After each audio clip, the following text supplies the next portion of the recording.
YouTubers tend to do big trends for their channels in waves. Make a book, go on tour, make some music.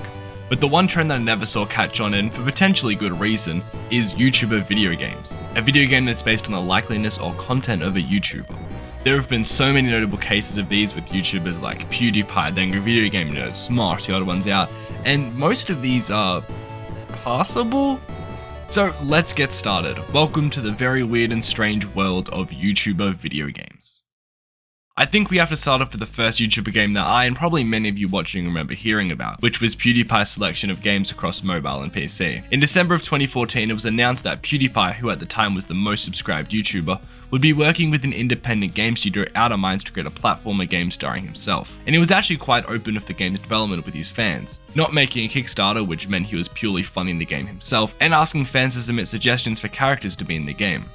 Less than a year later, on the 24th of September 2015, the game is released to high success and decent critical score.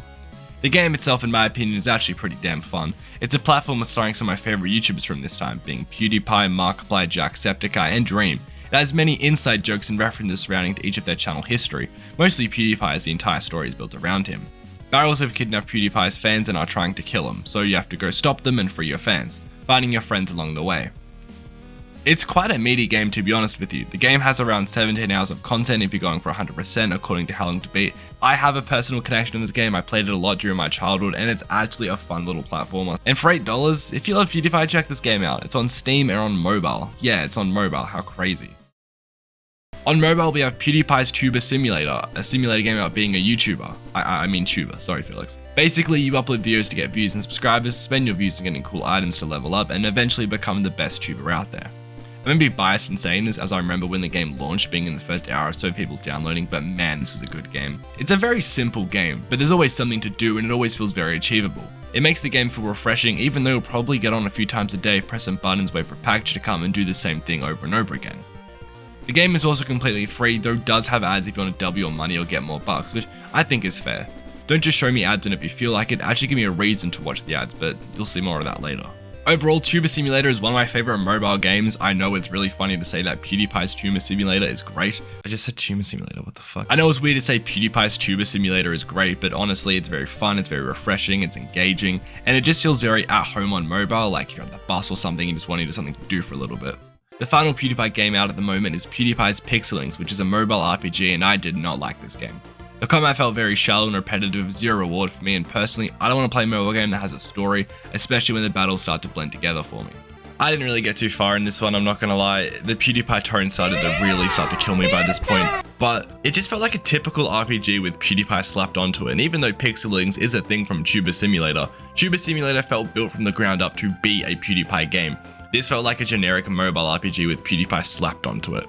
What was interesting to me at the moment though was another YouTuber's platformer game, this being the Angry Video Game Nerd game.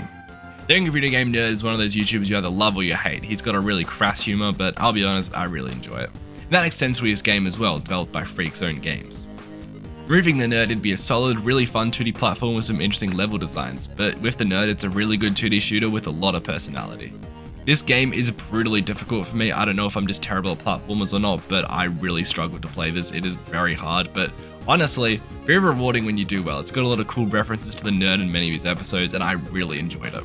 The first game has 9 levels in it, which are all pretty difficult, which goes along with the theme of the Angry Video Game Nerd's channels, playing brutally difficult old games. And the sequel is also pretty meaty, with new mechanics, upgrades, quality of life changes, a map inspired by Super Mario Bros. 3, and an overall improved product.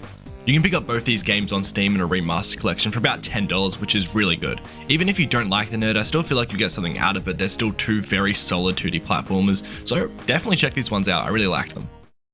One of the most iconic YouTuber games for me was Food Battle the Game, based on the Smosh series Food Battle. It was announced in 2013 and had an Indiegogo campaign goal of $250,000 for a mobile game. Just for comparison, Undertale's final Kickstarter amount was 20% of that.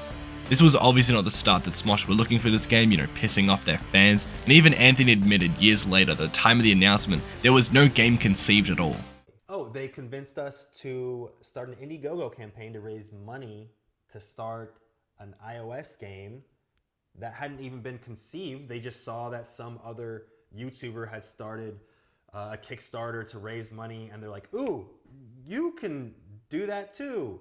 get some money from people. And there was no idea for that game. We can assume the game was taken down because of Anthony leaving Smosh, which happened 2 months before the delisting, and he was the main character of this game, and it's probably not come back up because of Defy, which was Smosh's parent company, which funded the game, shutting down. I don't remember much of this game, to be honest with you, but it was an action-adventure game where you'd explore multiple settings, fighting food, and had a lot of reference to Smosh in it, like Charlie. I don't know, I liked this game as a kid, but I don't really remember much of it, so I don't know, take that with a grain of salt. This wasn't the only mobile game they had, however. They also had Super Head Exploder X, which felt much more appropriate on the App Store. I really liked this game. It was a game where you'd endlessly shoot heads and could even take photos to include in the game, which Ian did in the video to Kim and Kanye, which I think is very fun. This game, in my opinion, is probably one of the best ones on this list. I mean, it fit very well in the App Store and just used the camera very well, so I don't know, man, I really like this game. Unfortunately, this game has also been delisted along with Smosh's final app, which was I Shut Up, where you'd pay $1 to make your phone say, shut up. We had different standards back then, okay? Going over to a whole different genre, this time being storytime animation, let's look at the Odd Ones Out game called Let's Bounce.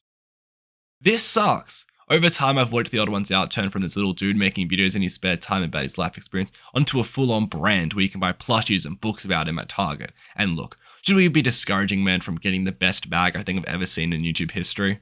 Honestly, no, good for him, but his game sucks. This game is a typical bounce character far one. I remember playing some old Adventure Time version of this when I was like 10, so it's kind of painful to see someone who loves games a lot pump out something boring and unimaginative. The visuals are fine, but I think the worst part of this game is the irony. And you don't even have to enter in your credit card information, so it's easier for kids just to hit the purchase 6,000 gems button. It's targeting kids, and I don't like it. Scam. This game is loaded with ads. Come on, James. Is that hard to make a game not full of ads and things trying to make you pay every 10 seconds? Tuber Simulator and Pixel Links did not have ads, by the way, only to double the amount of views you had, which is fair enough. At least I'm getting something for that. Here it's just an ad every few rounds because, well, fuck you.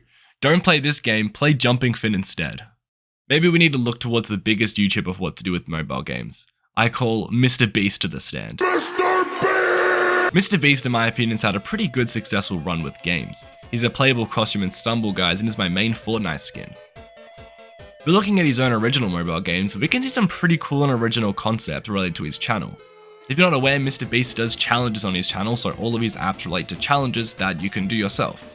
The main one was Finger on the App, which, you guessed it, would require you to have your finger on the app at all times. He did this twice, and the person who lasted in the first one would be given the grand prize of $25,000, which is pretty awesome for a mobile app and a very big budget he was willing to spend on this. The Mr. Beast team released a sequel to the game a year later with an even bigger prize pool, being $100,000. And I hope he does more of these, to be honest. They're really fun.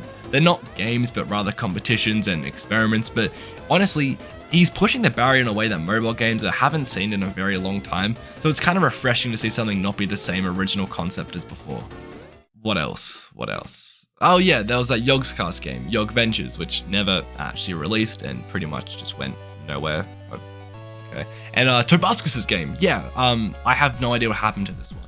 I searched it up and apparently it's some unrelated game on Steam and only 10 people have reviewed it, so I guess that's all I can really say on that. It seems that YouTuber games can be good with the right intention, which is to have an idea on a game and actually want to make something for the passion of it. You shouldn't just make something because you've been told to by your manager, but when you have a good idea to make a game and put something into the world, it genuinely works well. In PewDiePie's case, a lot of the games he released were pretty good, and even Pixel Links, which I didn't like, definitely was made with good intentions. Hope you guys enjoyed this video. Thank you so much for watching. If I missed out on any big mobile games you'd like me to cover, maybe I'll do a part 2 of this thing, play them all and rank them. I don't know.